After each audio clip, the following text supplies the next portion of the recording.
Père, du Fils et du Saint-Esprit. Amen.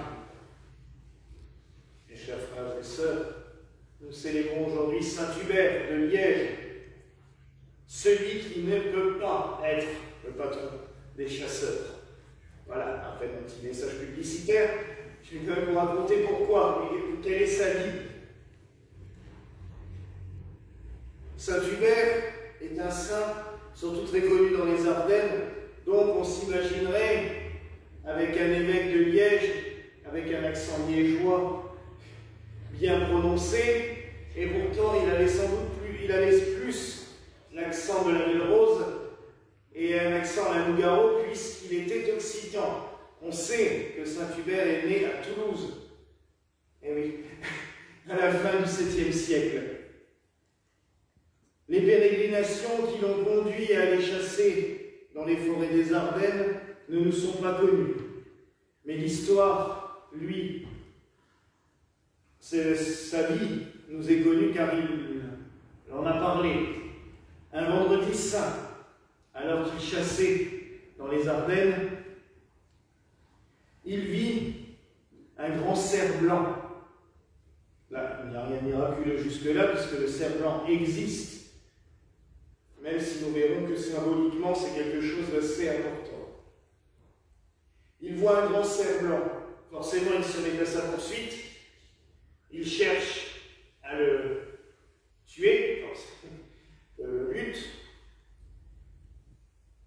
et tout à coup il le manque, il le rattrape, il le remanque, il le rattrape, ainsi de suite durant de longues heures, jusqu'au moment où le cerf tout d'un coup s'arrête et il laisse Hubert approcher.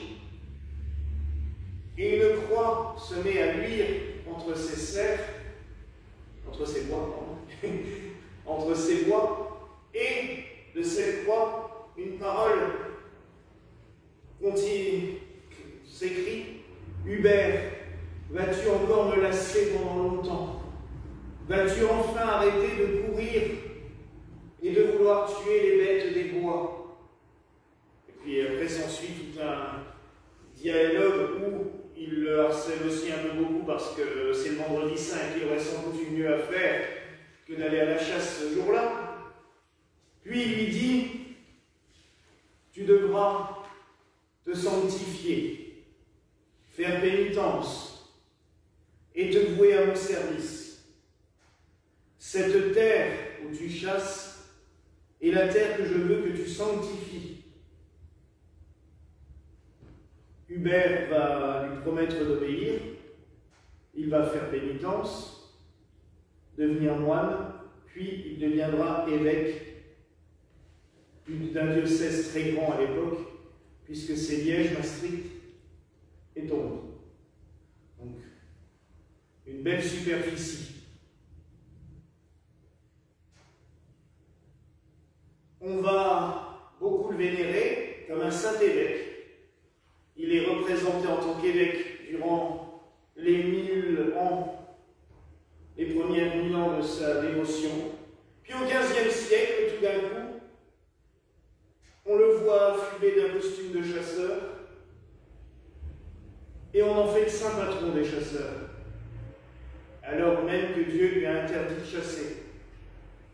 Cherchez l'erreur. Saint Hubert, ce qui est intéressant, surtout, c'est cette vision du cerf blanc. Nous la trouvons dans une autre légende, la vie de Saint Eustache, qui, lui aussi, va s'arrêter de chasser suite à la vision d'un cerf blanc.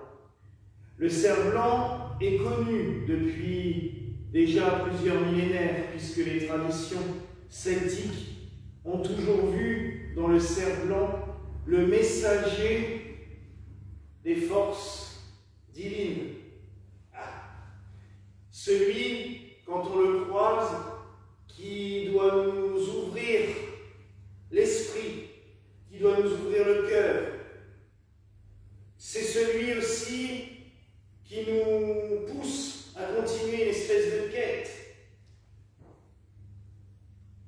Plus tard dans le christianisme, on va voir dans le cerf blanc le Christ lui-même, nous apporter les messages divins et qui nous pousse toujours dans cette quête à aller de l'avant, à chercher le meilleur, le mieux. Plus tard encore, vers le XIIe siècle, on va voir apparaître ces magnifiques récits des légendes du Graal, Chrétien de Troyes. Je ne me souviens plus de l'année qu'elle a écrit à peu près le même roman en même temps, Percival, mais Wolfram von Eschenbach, Chrétien de Troyes, et tous ceux qui vont écrire sur le mythe du Graal, régulièrement, les chevaliers de la table ronde, quand ils vont un petit peu relâcher leur quête du Graal, quand ils vont s'éloigner un petit peu de leur vie pure, parce que c'est aussi un symbole de pureté, vont voir apparaître le cerf blanc devant eux. On le verra surtout dans la quête de Perceval, pas celui de Camelot, mais dans la quête de Perceval, le cerf blanc apparaîtra à de nombreuses reprises pour le remettre un peu dans le droit chemin, pour lui dire stop, là tu t'égares, là tu n'es plus dans la foi, il faut aller à la quête du Graal. Ce cerf blanc, je dirais que nous pourrions toutes et tous le voir dans nos vies, pas forcément sous la forme d'un cerf, mais on a toutes et tous à un moment donné de notre vie quelque chose ou quelqu'un qui surgit devant nous et nous dit hop, hop, hop, change de route, t'es pas sur la bonne voie. Attention, t'es là pour quelque chose, ne l'abandonne pas, continue ta route.